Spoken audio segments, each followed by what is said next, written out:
Nagsimula ako mag-dental mission 2009. Pero later part na ng 2009 yun, siguro mga November, December. Tapos dumating yung 2010 election, kumandidato po ako. Tayo po'y pinalad na baga manalo.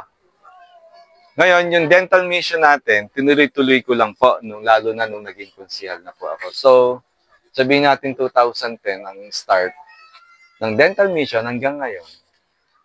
Nasa papuntang 15 years na po tayo nagbibigay ng libreng bunot ng ngipin. Siguro ako naabutan niyo ako dati. Siyempre bata-bata pa ako noon, gwapo-gwapo pa ako noon. Ngayon, puti na buhok, ganyan, binalbas na po tayo. Ang gusto kong sabihin, sa 15 years po na pagde-dental natin, o kaya 14 years na libreng bunot natin, meron ako nga aminin sa inyo. Baka hindi nyo alam. Ako po'y tumutulong sa kapwa sa loob ng 14 years para sa sarili kong kapakanan.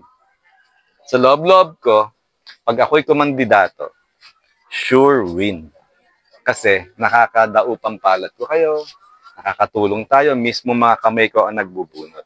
Hindi nyo ako makakalimutan, lalo na pag napaiyak ko kayo sa injection. Paano nyo pa ako makakalimutan kung nasaktan ko kayo sa karayom?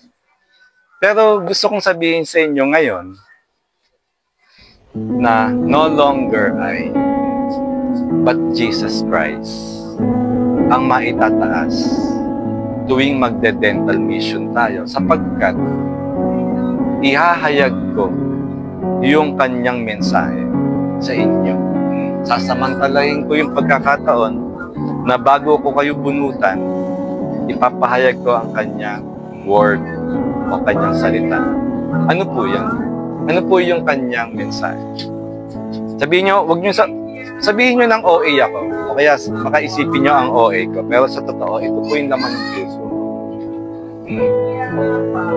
Love your neighbor as thyself. Yan po yung pinapasabi ng Panginoon. Ibigin natin ang ating kapwa gaya ng sa sarili. Tapos sabi pa ng Panginoon, ibigin natin ang ating mga kaaway. Grabe. Tinawag mo pang kaaway, tapos iibigin. Pero ayan po yung pinapasabi ng Panginoong Jesus. Sabi pa niya, ipagdasal mo yung mga umuusig sa'yo. Yung mga kumukutya sa'yo, yung mga nanchichismis sa'yo, ipagdasal mo siya. Sabi pa ng Panginoon, do good to them. Kumbaga, yung iniinis ka na, o kaya kumbaga, nilalait ka na, gawan mo pa ng mabuti. Kaya gustong-gusto kong ipahayag yung mensahe ng Panginoon kasi napakaganda ng mga katuruan ng Panginoong Yesus. Kaya pinili ko na magpapagamit ako sa Panginoong Yesus na ikalat yung kanyang mensahe sapagkat ang gaganda ng turo niya. Pag binato ka ng bato, batuhin mo ng tinapay. Yung wala sa garapon, ha? Sakit yun pag nasa garapon yung tinapay. Kapag sinampal ka sa kanan, pisngi, bigay mo yung kasuwa.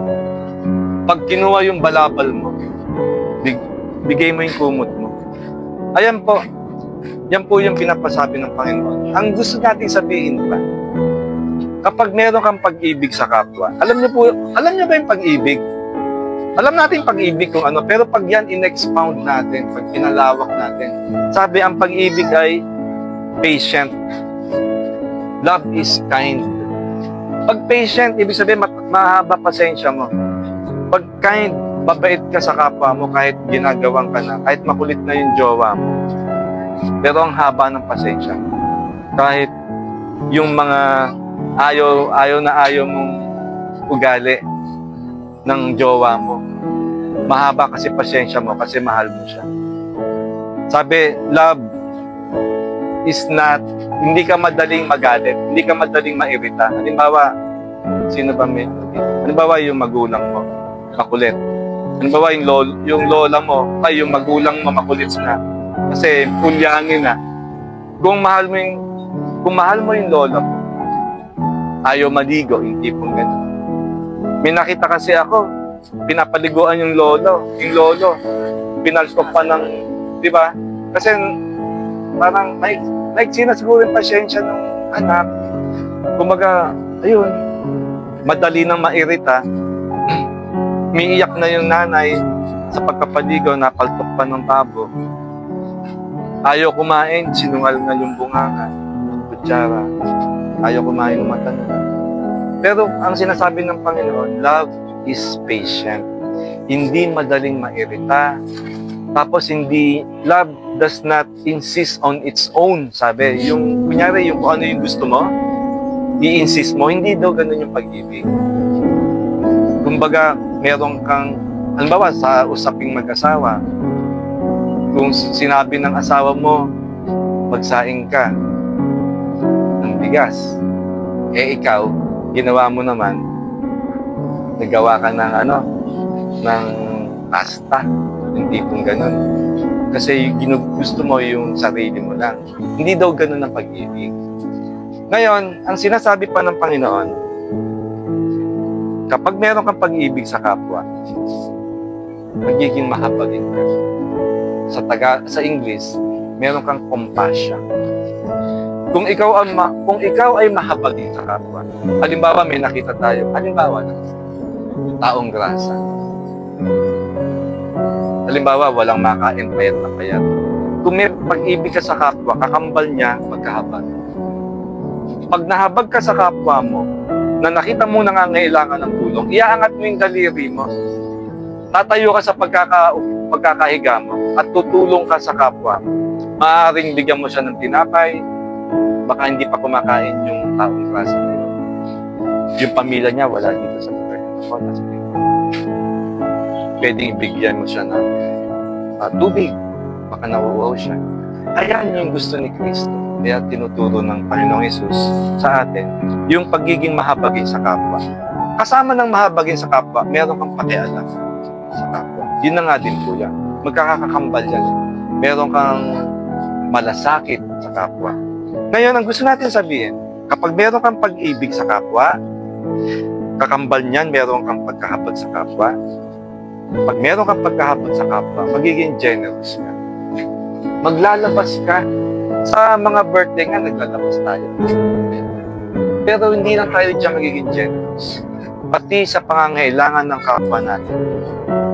Kapag meron kang pakialam, pagkahabag sa kapwa, magiging galante ka. Hindi kinakailangang mayaman ka para ikaw ay maging generous. Gusto mo ka 20-20 pesos mo na lang. I-share mo pa sa kapwa mo yun. Kasi nakita mo na kailangan ng kapwa mo na yon yung pera sa oras na yon. Samantalang ikaw, pwede ka pang magantay. Pwede ka pang bukas ka na lang. Ayun, yun yung pag-ibig. Ayun yung deep compassion kasi nakapag ka. Kaya naglalabas ka ng pera. Ngayon, pag nagagawa mo na yan, yung tatlo na yan, ang mapapala natin ay joy. Kagalakan sa puso natin. Kagalakan hindi binibigay ng mundo, kundi yung kagalakan tunay. Matutuwa ka talaga. Meron kang joy sa puso. Ngayon, ang gusto kong sabihin, baka hindi nyo pa alam, lahat tayo, meron tayong Kristo sa ating puso. Tawagin sa ibang bansa, inner Christos. Ano si Kristo sa puso natin? Pag-ibig. Marunong ka magmahal, alam ko yan. Alam ko marunong ka magmahal. Ano si Kristo? Mahabagin si Kristo. Alam ko marunong ka mahabag. Meron ka nun natural inborn sa'yo yun. Ano pa? Ano si Kristo sa puso natin? Generous. Hindi kinakailangan bigyan mo ng cellphone yung kapitbahay mo. Hindi kinakailangan bigyan mo ng iPhone. Hindi ganun generous. Hindi ganun galante. Depende sa pangangailangan ng kapwa mo, sapagkat yung kapwa mo walang wala. Ikaw kahit kapera-pera mo na lang, i-share mo. Ayun yung pagiging pag-ibig, mahabagin, at generous. At gusto ng Panginoong Hesus, pinapasabi niya sa atin, gusto niya masaya tayo. Ayaw ng Panginoon na tayo ay nagdadalamhati o kaya nalulungkot sa mga problema natin. Ano ba, may pambayad? Wala tayong pambayad sa Meralco, mga juice natin, may nilad, ano ba? Ngayon, ang gusto natin indugtong, okay pa ba kayo? Okay pa? Ito, dudugtong ko. Kasi nga, napag-usapan yung mga problema, halimbawa pambayad. Alam niyo yung universe. Alam niyo yung universe? Yung kalawakan. Ang universe, malawak yun. Kaya nga kalawakan eh, no? Sobrang lawak niya. Sobrang daming planeta sa universe. May mga planetang sobrang yaman. May mga planetang punong-puno ng ginto. May mga planetang punong-puno ng diamond. Yung mga precious stones, precious metals, mga platinum. Yung gumawa sa universe, kung sino man siya, at kung ano man siya, sobrang galante niya. Yung gumawa sa universe, kasama na ang gumawa sa mundo, sobrang yaman. Kung ano man siya. Ngayon, ang sinasabi natin, imposible na hindi tayo pagpalain ng gumawa ng universe. Kasi sobrang yaman niya. Sobrang galante niya. Imposible hindi tayo pagpalain sa mga pangangailangan natin. Kaya lang, kinakailangan sabihin ng ating bibig yung nilalaman ng ating puso. Sabihin na natin sa isang prayer, sa isang panalangin. Isang panalangin, pinaniniwalaan yung ipagkakaloob sa atin ng Panginoon, ng Diyos. Ayun yung gusto kong sabihin sa inyo. Kaya kung may problema tayo, kung may problema man tayo, huwag tayo mawawalan ng pag-asa. Lakasan natin lahat ating loob. Merong Diyos na gumawa sa atin at sa mundo at sa universe na nakakakita at nakakadinig ng ating panalangin. Basta maniwala lang tayo na yung mga blessings pagkakaloob sa atin. Kaya lagi lang tayo masaya. Okay? Bigyan natin ng palakpakan sa Panginoon. Yun lang, yung speak blessing. Nakikita ko ang blessing sa inyo. I speak blessing. I speak good health sa inyo. Yun lang po, and God bless you all.